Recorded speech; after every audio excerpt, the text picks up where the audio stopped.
Hey guys, thanks for sticking around for part three. Um, I was going through this old Spider-Man anthology, and I saw this panel, and I was like, you know what? This sort of sums up the relationship between Marvel and the hardcore fans right now. Here is part three. Thanks for sticking around. As always, like and subscribe, and you can hit me up in the comments, and I'll try to respond to everybody. But time is limited. Thanks. Getting to the new guys, CB Cebulski. I don't know why everybody's having so much trouble saying that name. Cebulski. I don't think it's that difficult. This dude has been expanding Marvel's market in China for the last couple years. And apparently he's been doing a very good job. And he does that because the Marvel movies do almost as well in China as they do here in America. And Marvel kind of wanted to capitalize on that. But he's a company man. He loves comics. You can kind of tell he likes what he does. He likes the fans. He's very gracious with the fans. He's very nice with the fans. And it's very refreshing to see. So, speaking of the interview, there was one in particular that was very interesting. It was a 2015 interview by a Chinese magazine. They asked a few questions to him that I found interesting. One was, what art style does he look for in talent for Marvel Comics? And his answer was he looks for a unique art style, and he looks for an art style that tells a story. Storytelling. He kind of made that paramount in his answer. And it was really interesting to see that and hear that. He said he was not concerned with a manga style, but not exactly against it. This shows he was sort of instrumental in the Marvel Mangaverse from a few years back. He also said characters need to be larger than life, but look real. He said artists should study anatomy, and not just comic book anatomy, but real life, real world anatomy, people of all different shapes and sizes.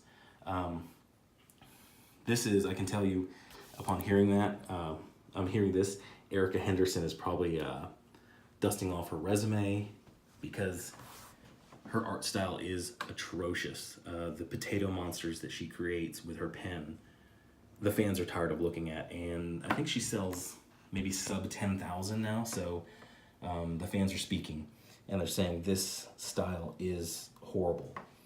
So CB Cebulski, he's kind of a weeb, and I don't say that in a bad way, because, if you love it or hate it, manga as an art form really doesn't preach at its audience. I mean, they have themes and things like that, and an ever-expanding, plethora of themes that they explore in manga, but it never seems really heavy-handed, and it also runs a gamut from, you have your harem comedies, you have your serious stuff, you have completely batshit crazy stuff like Attack on Titan, Evangelion, and then you have your more lighthearted stuff and your lighthearted hero stuff like One Punch Man, which I thoroughly enjoyed. I really need to watch the rest of that series. It was pretty fun. So, what does all this mean? What does the move mean? And I think that's the most significant part. See, the gift that we got this Christmas as fans is the gift of hope. We sat here and it was Axel Alonso, and then Tom Brevoort was underneath him. So we really we weren't hoping that just removing Alonso would fix the problem, because Brevoort was the next man up, the heir apparent. So we always thought, okay, you can get rid of Alonso, but Brevoort is right behind him, and Brevoort is just as bad, if not worse, of an ideologue, of hostile to the fans. But this step, stepping over Brevoort and going to someone like Cebulski, it does two things. It breaks the chain, and it also sends a message that Marvel's done with the one-sided politicizing, the heavy-handed agenda pushing and in comic books. You know, removing Alonzo and then skipping Brevoort says, yeah, we've seen what you're selling, we see what you're pushing, and thanks but no thanks. We're gonna move on to Mr. Cebulski because he's more of the direction we want to go. We want to push. You know, and getting to that point, CB Cebulski sort of pushed Marvel in directions other than over in China, direction other than just the comic books. He went digital.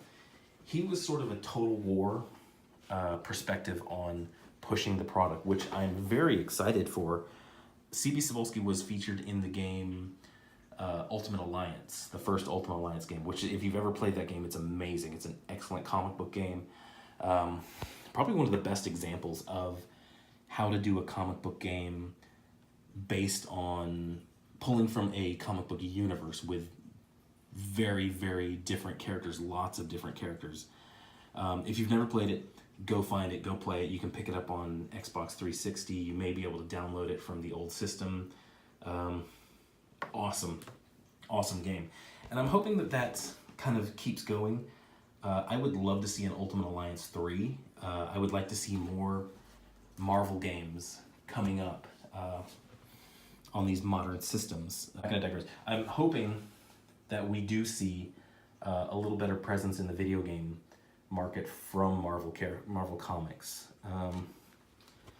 You know, getting back to what the focus of this video, the man pushes the product, and as a lot of us have said, we want to see Marvel Comics be healthy, and we want to see Marvel Comics sell 100. We want to see a poorly selling book from Marvel Comics, because they're not all going to be Spider-Man, they're not all going to be the X-Men.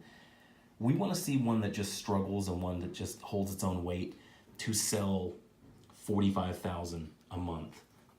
Right now, I mean, the high end of the spectrum for a non-event book is Amazing Spider-Man for some reason, even though Dan Slott is completely toxic towards the fans.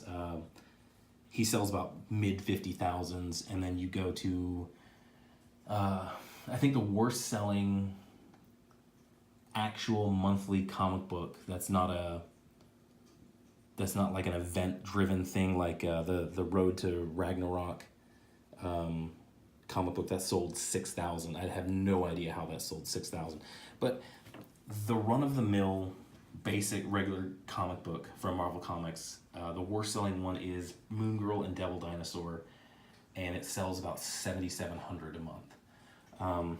That's got to change. That does not bode well for the industry. That does not bode well for Marvel. A weak book needs to sell 45,000. We need to see, and I hope we will with Mr.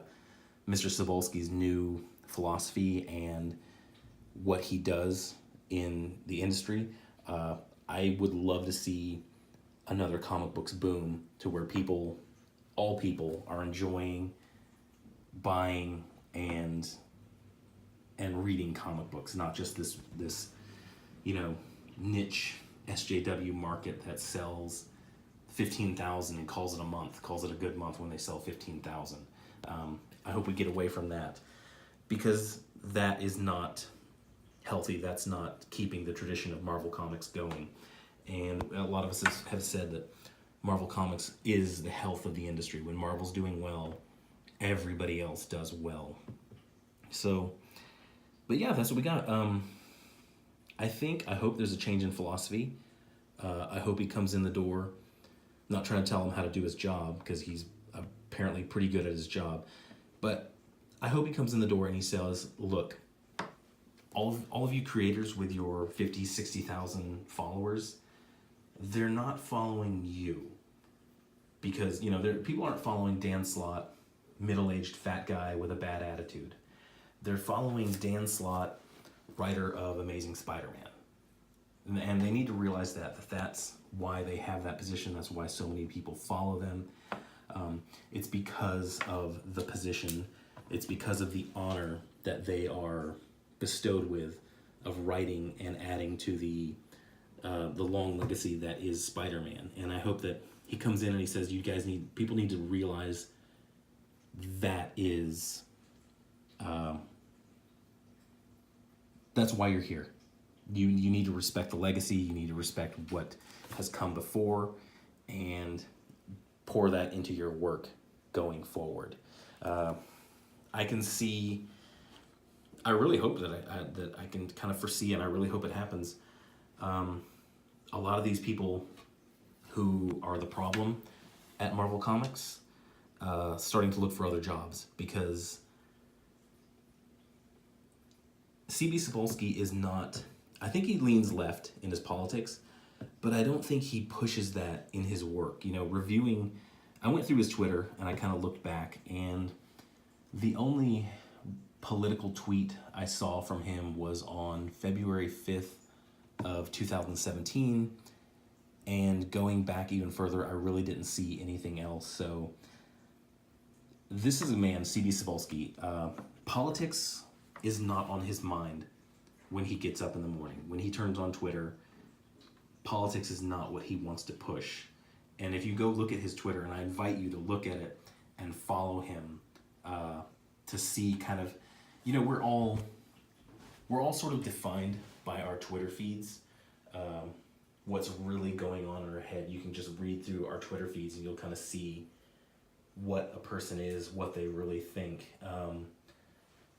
And it's why, you know, a few months back I kind of purged a lot of my stuff, because the past election was very vitriolic, and I sort of went back and read. I was like, you know what, this is a little too much.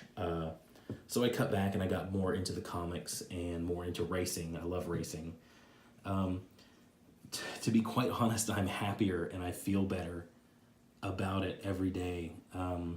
Politics, I still follow politics, but it's not what I turn Twitter on to do anymore. So, and you'll see that if you go to Mr. Cebulski's Twitter page, and I think you will be impressed, and I think you will, you know, just reading it and getting to know the guy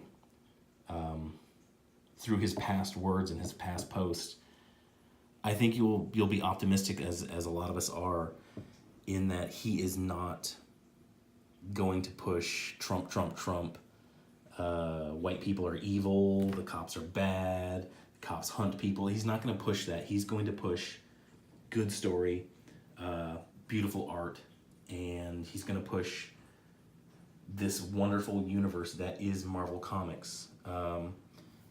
So hopefully a year from now, I will probably mark this on my calendar, and I'll probably do another video on this subject to see where we are. But as a time capsule, as a video time capsule, I think this is going to be interesting, because I'll look at this table, my dining room table, which we rarely ever eat dinner on, and I'll notice, wow, there's a lot of DC Comics here.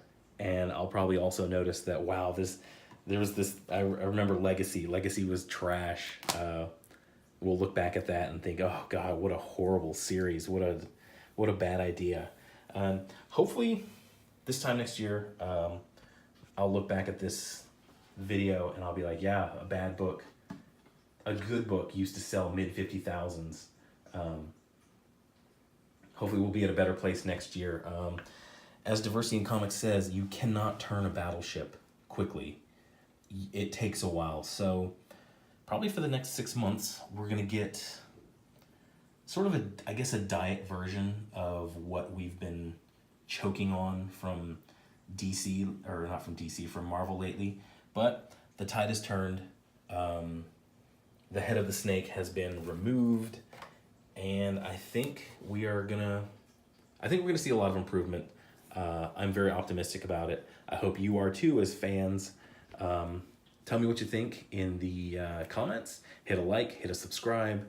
Wow, this is a long video. I am probably gonna have to cut this into like 2, maybe 3 pieces. But thank you for your time, probably on 27 minutes. Thank you for your time. You can always hit me up and tell me what you think. Thanks for watching. I'm Nerdicane. Have a good day.